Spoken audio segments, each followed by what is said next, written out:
coming down to an end. Finally, I feel like I can see the clouds clearing, the birds coming out to sing, and the world is starting to make more sense. Welcome to episode 192 of the Michael Lab Show. I don't think there's a lot of podcasters out there who still introduce their podcast every single episode with the new number that it is, because I don't think most podcasters really know what number it is. But that's how I do it. Every episode, welcome to new episode 192, as in today. It was weird. I've been on Twitter a lot lately. I've been on the Elon Musk Dogecoin world, so I like to keep up with what's going on. And there's so many things out there happening right now with these different coins, like the Shiba Inu coin, the Safe Moon coin, all these crazy coins, and it doesn't, none of it really makes sense anymore.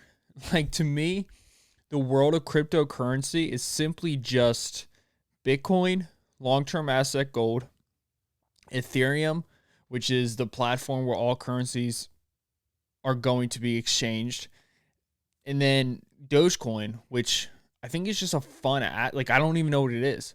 All I know is I was up a lot of money at one point, just owning it. So I like to get on Twitter. I like to keep up with what's going on. Elon Musk, he puts a tweet out about something. Things pop off. People lose their mind. The prices go up. But I've been on Twitter a lot lately. And it's a minefield, man. I don't really tweet much at all. But the world of Twitter is just dark, man. Just dark people. It's crazy, the things that people can say on Twitter without being without the worry of anybody saying anything to them. When you're behind a wall, people just lose their minds and they just feel so powerful to say whatever they want. But I've been on Twitter a lot lately, and I ran across one of my old YouTube business fitness pages, I guess, for a lack of better terms. When I was in high school, I think it was sophomore, junior year, I would have been 15 or 16 years old. I lost about 80 pounds. I think it was about 80 pounds. I went down from I don't even know. It was 240 to 180, something like that. It was a lot of weight. And I gained this inflated amount of confidence. I became very confident, probably cocky, probably a little bit of a jerk. For the people that listen to this podcast I went to high school with, I'm sure you would back me up on that. I think I became kind of a jerk, all about myself. Anyways, that's neither here or there. But my buddy and I, we were good friends. His name was Connor. And we never really talked to each other too much. And then we just started working out at the same gym. The gym in Edgewater is called Edgewater Fitness. And as I was working out there, him and I just started, getting quick workouts in together. He was one of those people I could work out with. A lot of times at gyms, when you work out with people, you can't really, it's hard to get into it because they're texting, they're talking, they're just not really paying attention to it at all. They really don't care. But my man Connor, he was into it, and he was strong. He was as strong as I was. I mean, I wasn't the strongest guy, but I was relatively strong. I liked working out a lot, and he did the same thing. And this must have been 2012. I can pull it up right here, actually. I think it was around the 2012 time frame. Let me pull it up real quick. There it is. That's so funny, man. God. Yeah, that was a lot earlier than I thought. Oh, I must have been in college. I was in college, I guess. I'm trying to go way back and see. 2015, it looks like. Looks like the end of 2014, 2015. I got a triple shot espresso. It's wild, man. Anyways, we decided to team up together, and this was 2015, and we decided to team up together. And this was when YouTube was just starting to take off. Like the vlogs were a kind of a thing, not really a thing, but in the fitness world they were a thing, right? They were a thing. I think Casey Neistat was already around for a while, and we decided to just do a vlog. Not too much like out in the public, but more or less like inside the gym. We started recording our workouts. And I remember, I think we got an A2020, an A2000 camera, maybe. It was a vlog camera. And we were so broke at the time that him and I had to split the money. And I remember going to Best Buy, and him and I went there together. I remember checking out, and he had cash, I had a card. Like I said, hey, can you put half of this on the card? And then he put the rest on cash. I would have been 18 at the time, 17, 18 years old. Just broke out of my mind. I just didn't have money. I feel like it was longer than that ago. I must have been 16 or 15. But we started recording episodes together, and it was just it was a weird thing, because I look at my history with creating. I look at my history with YouTube. I've done so many YouTube creative activities. I've done everything from the food challenges, which are actually on this YouTube channel right here. You can go back and watch. I haven't deleted any of them. They're some of my most viewed videos, where I would do like fruit only for 48 hours, vegetables only for 72 hours, or 10,000 calories, or epic cheat days. And I would record these, and it was so much fun. And him and I had such a blast doing it. We would do food reviews where we would go to different restaurants and we would try food. But it's just crazy to think that within 6 years, we were doing something where we would record in the gym, and we would have to like hide the camera like down here. We couldn't let people see us. We were like kind of like not, I mean, we were kind of losers, right? It was like the weird thing to do. No one did it. Instagram stories weren't around yet, so people weren't filming. It wasn't common to go out in public and just see a camera sitting there. It was different. It was unique. And I knew from that moment, I was like, this is kind of strange, because no one else was doing it. And I don't know what it was. And I wish I kept on doing it, because I think it would have grown a lot more. There's a lot of things that I wish I kept on doing. I wish I kept on playing video games the amount I did. I was playing professional Call of Duty, and now that's like a paid for thing with advertisers and all. I remember there's a company called G Fuel, and G Fuel they're a big company now. Like they sponsor gaming, gamers, professional athletes, and they're kind of known in the whole world as like a energy drink company, a supplement company. But I remember when I first started gaming and I first started uploading on YouTube back in 2000, I can look this up too. It was way back in the day. I think maybe it was 2002. The SM, my gamer tag was the SM Baseball 22, because I was playing baseball for South Maryland, which wasn't even a high school team. So this was pre-high school. And where is it? My most oldest, not my most viewed video. My most, you can go ahead and watch all this, the SM Baseball 22. Everything's up there. I still have everything up there. But my oldest video 8 years ago, it was, it doesn't tell me the date. Oh, yeah. July 10th, 2012. That's almost a decade. That's 9 years ago. That's 9 years ago. That's crazy, man. Just sitting here, like, I'm just watching it. It's crazy. I mean, this was the days when nobody was vlogging. I don't even know how I don't even know how I had the ability to find like a Hotpog HDP VR. But that was 9 years ago, dude. And then him and I did that. I did the food thing. I did the what else did I do? I did regular vlogs. I'm missing something else. Oh, I did Silence Fitness. That's another thing I did. What else? Elite Fitness Labs. We did that. That was the name of the thing that we did. It's called Elite Fitness Labs. You can still find all that stuff. We still have all those videos up. I think I might have taken them down, but I'm not too sure. But basically all I'm saying is, if you are finding yourself doing something and you're looking around and you see the thing that you notice the most is nobody else is doing it. If you're doing something in your life and you realize that no one else is even paying attention to it or even cares about it, you're probably on the right track. You're probably doing something right. And obviously there's a lot of asterisks for that, but I believe that whenever you're creating something, if you find yourself in your own island, keep going. Like, don't stop. Like, crush that island. Do as much as you can to become the most perfect creature on that island. Like, perfect your craft. And like, don't be afraid to do things if no one else is doing it. So I'm telling you, that's where the magic is. The magic is doing things that are not seen by everybody else. And what do I mean by that? What do I mean by that? I mean, if you're a chef and you love cooking, and let's say you love cooking outside, and let's say you love cooking outside in your bathing suit, and let's say you love cooking vegan style meals on the grill, and nobody else is doing that, keep doing it.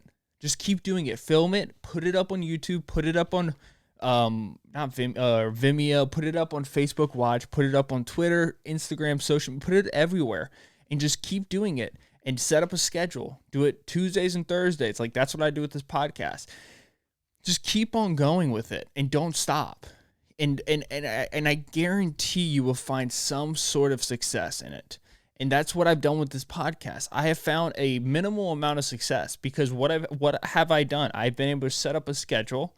I've been able to clear my schedule, and I refuse to miss a week. I think I haven't missed a podcast in, I mean, hell, dude, we're closing into 2 years. And if we do 2 podcasts a week for over 2 years, that's 204 podcasts. I'm probably going to be closing into 204 podcasts. That's 2 a week. That's just consistency. That's with everything. You just got to show up. Sometimes the hardest part of accomplishing any type of crazy goal is just showing up. I kind of had this experience with college. The hardest thing about college for me was literally showing up. When I was in classes, I would go to class, but I would just stop going to school sometimes. Not skipping, just stop going. You just got to be consistent with what you do. And you got to be good at it too. I mean, you don't have to be the best at it, but you got to be decent at it. And you have to show like people that you care. And I think one of the most important things that people just kind of think over and don't really worry about is if you skip something or if you don't do something, you could make an excuse as good as you want, but it's only going to be good enough for you. The excuse is never going to be good enough for the audience. And the reason for that is because the audience doesn't care. Like, you got to understand when you're doing something that kind of puts you out there, people don't care. People actually probably want you to mess up. People don't want you to succeed. The only person that's even thinking about possible success is yourself. Which, if you're doing something when no one else is doing, that's crazy. People will call you crazy, and I think being called crazy is fine. But you can't stop. You got to keep going. You got to keep the wheels moving. Even when, like for me, when my numbers were down, it sucked. Like I was pissed. I didn't want to keep doing it, but I had to keep doing it because I knew it would do better, and it has done better. I think a lot of people are doing really well, but I think there's something about creating something on your own that everybody has inside of them, whether it be some type of video platform, some type of hobby that they use, TikTok, Snapchat, whatever it is, drawing, whatever it is. I think everybody has it. And I think creating is something that has kind of been going extinct. People don't really think about it as much. And I think it's one of the most important things you can do as a person is create. But now that I'm off my soap opera, let's get into some things. Let's talk about some things. I think I had a few things written down here. What is going on there? Florida governor, I think he's gonna definitely win the election in 2024. I'm not saying like 100% he's gonna win, take it all. He's either going to be running for president or he's going to be VP to Donald Trump. There's no other way. Or Candace Owens is going to be VP to Donald Trump. But I really do think Homeboy is going to be VP to Donald Trump. Oh, this has everything to do with the gas shortage. Dude, the stocks have been getting tanked, just tanked. And I talked about it on the show, and I don't understand why it was like what I was saying just didn't make sense to people. Like, you got to remember when we were at the peak of this, and I got a new chair, my podcasting. You see that? I'm kind of like spinning around in the chair. It's so nice. I have a backrest. My back can actually, it's so much easier on my spine. Like, I don't know why. I don't know what I was doing before this thing. Like, this is by far the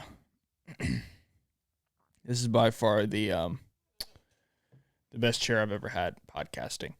Um, but when we went into the lockdown, we passed these stimulus packages and we gave people money. You see what's going on with like all the unemployment. I guess I can get into that. There's no reason to rush. But we were passing all this money, and the idea was to get people back on their feet.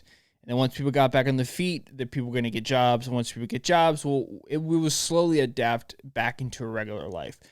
That was the plan. Give people enough to get them through things. They'll eventually be able to get back on their feet, and life will be okay.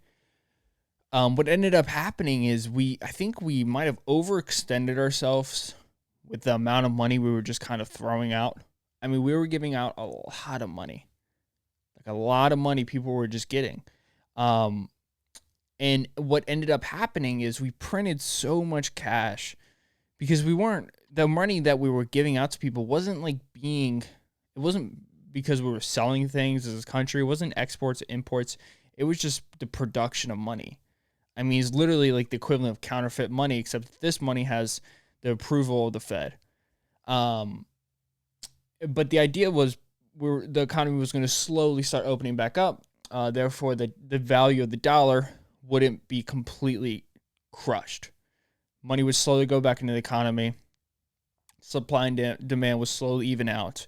And there would be a little bit of inflation, but it would be a controlled inflation. And I remember hearing like the Fed saying that it was going to be controlled and we want to hit 2% and blah, blah, blah, blah, and saying all these things. And I was like, I don't know. Like, I don't think that they have that much control. Like, I don't think they can decide how much money is put back in the system, when it's put back in the economy. I know they can do these things where if you raise interest rates, the idea of raising interest rates is you lower inflation because there's more money in the market. If you lower interest rates, you decrease inflation, or you increase inflation. But I think it kind of got out of control. I think it definitely got out of control because they've just kept on putting money into the system. Like there's there's like an additional $6.8 trillion that wants to get put back into the economy. And you're over here going like, dude, that's going to completely derail the value of the dollar. And look, I'm not an expert. I'm not an expert at all, but I just don't see how you can.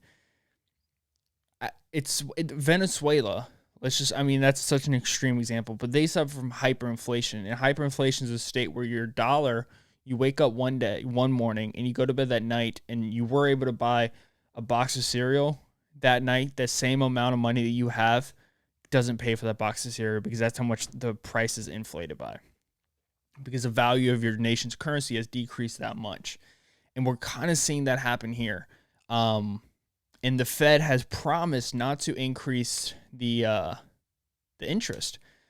But the way it's moving right now, they're going to have to act. And that could be, if you have a situation where interest is going up, and so it costs more to borrow money. If it costs more to borrow money, companies won't be borrowing money, so they can't expand. If they can't expand, they can't hire more. They can't build out, which means you can't hire construction people to build out. Lumber's through the roof, so people aren't doing that, so people aren't getting hired, so people aren't going to Home Depot as much. If Home Depot isn't getting as much money, then they can't hire as much. They may even have to lay off. They might have to decrease wages. Like you see, like there's a domino effect. There's a domino effect. And my worry is that we're already feeling it now.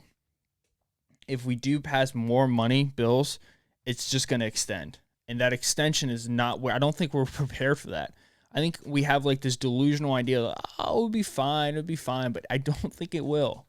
It's one of the reasons why I'm so bullish on Bitcoin and stuff. Yo, chill out, bro. Yo, these robot calls are everywhere.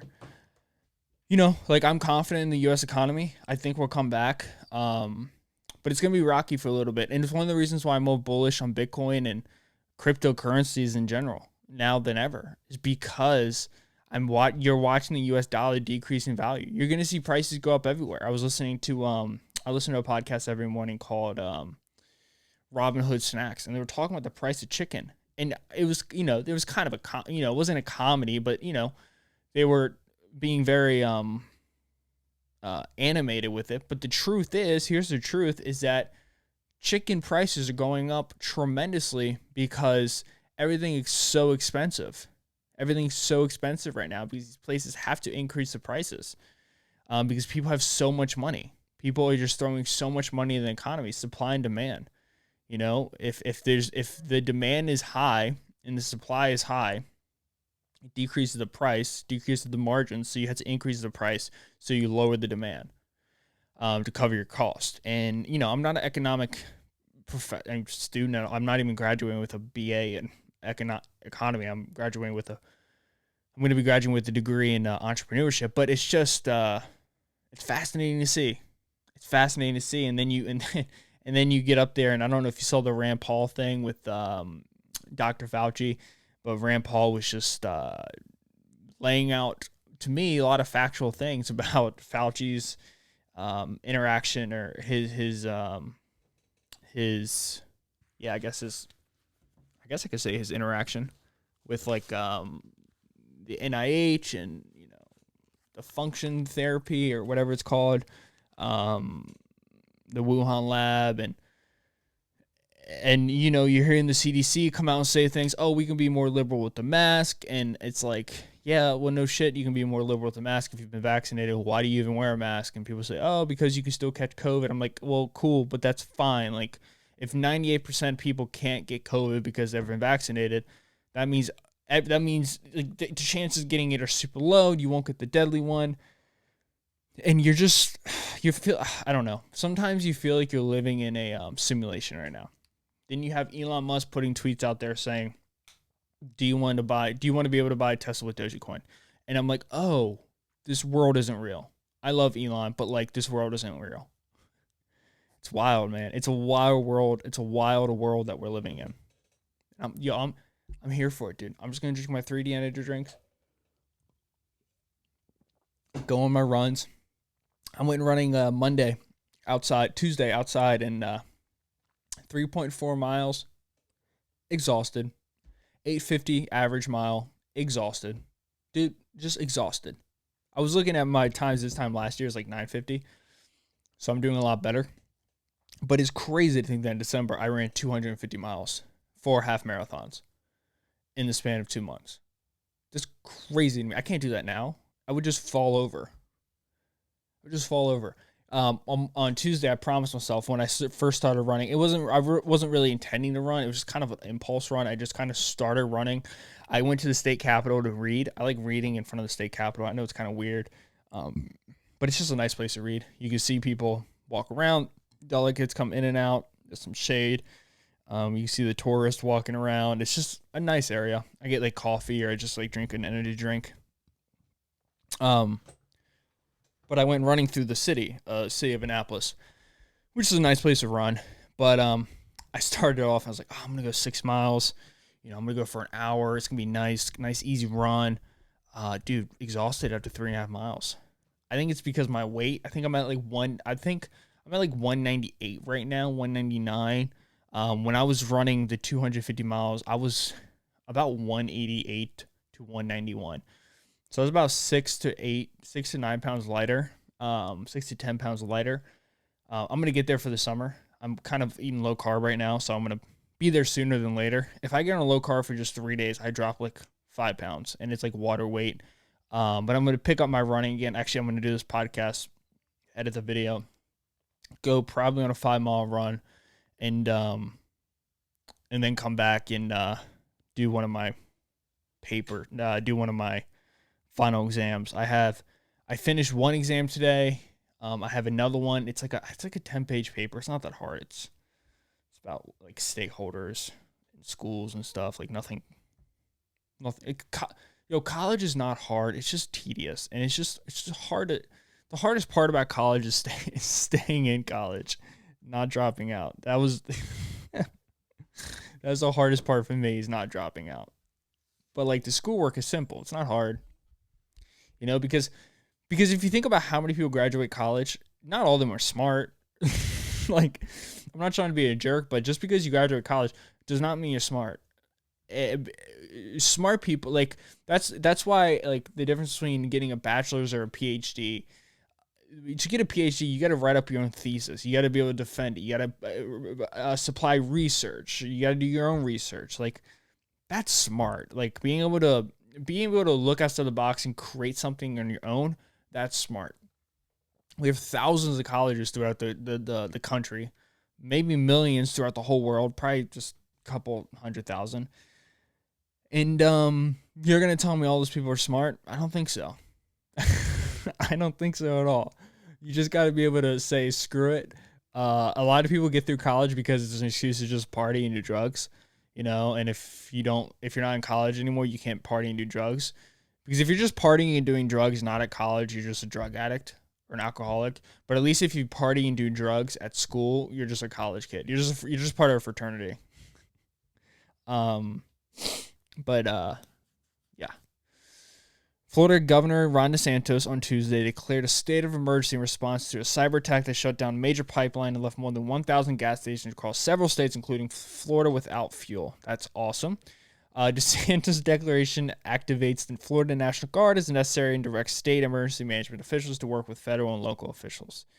The Colonial Pipeline, the nation's largest fuel pipeline, delivers about 45% of what is consumed on the East Coast. Among the states hit by the gas shortages, Florida was the least affected. Most of Central Florida's fuel comes from Gulf Coast refineries. Yeah, that's a big issue. A lot of the times, I think with like these panic situations, is yes, gas is it's, the supply's down, right? So people are collecting it and whatever. But I also think whenever people panic, that's when disaster strikes, because people lose their mind. So people are going to gas stations just taking all the gas. Like, they wouldn't have done that if they didn't like read the news articles. Like, I'm sure like gas will be low, but like, because people are panicking, then everyone goes out and like collects all the gas, and then it's like, oh well, you just got 6 months worth of gas at one stop. Like, no, like literally 6 times more gas is going out within an hour because people are doing that. Can't do that, man. What else is going on?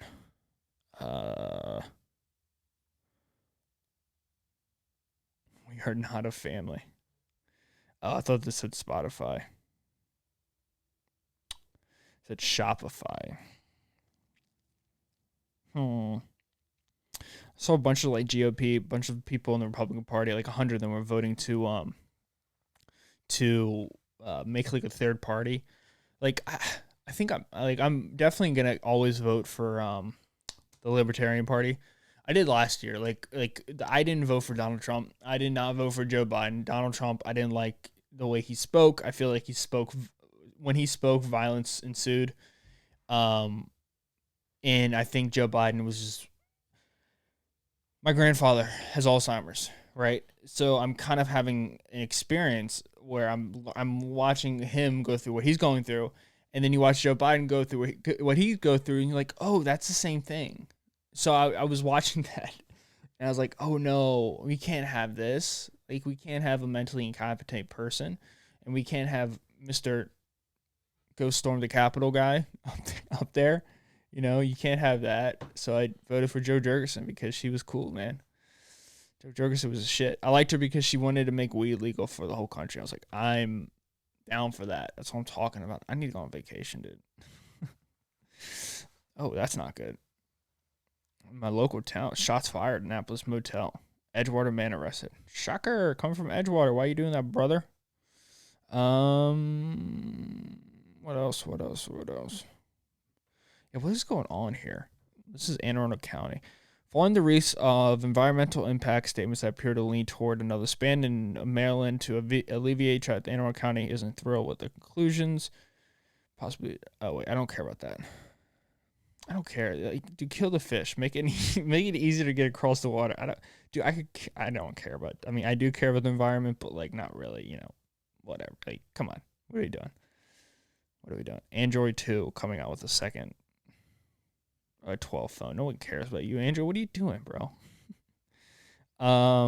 What else is happening in the world, dude? I don't think a lot. I don't think too much. I think it's just gonna be a short episode today.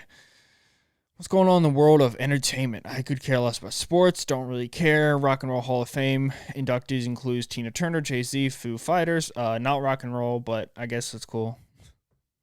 Grimes hospitalized for panic attack after Elon Musk's SNL debut. Oh, that's not cool.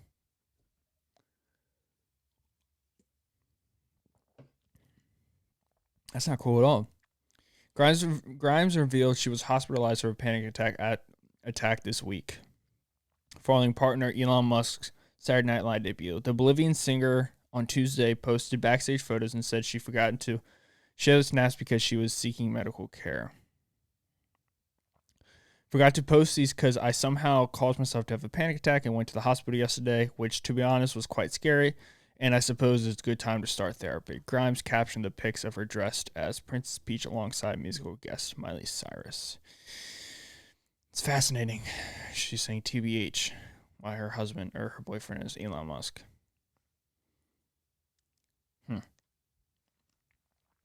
But nonetheless, wow, Miley Cyrus is good live and so chill.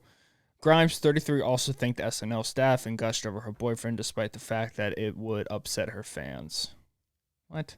So grateful to the SNL team for being so kind and letting me speak in a Princess Peach, and so proud of my beautiful E, which I know will upset the Grimes fans, so I apologize in advance, but he killed it. That's weird. Her fans don't like Elon. The 49-year-old Tesla billionaire who sent his SNL gig as one of the most controversial choices NBC has ever made. For what? Because of what he said about COVID? That's the thing. I don't understand why he got so much hate for going on SNL. People hate when people do well. They hate it. That, hey, man, give up all your money to all the poor people. No. How about no? How about you don't do that? Like, why does he have to do that? It's fucking retarded. He used the show's platform to reveal and joke about his Asperger's syndrome. He also fittingly participated in a weekend update segment to explain cryptocurrencies. That's weird.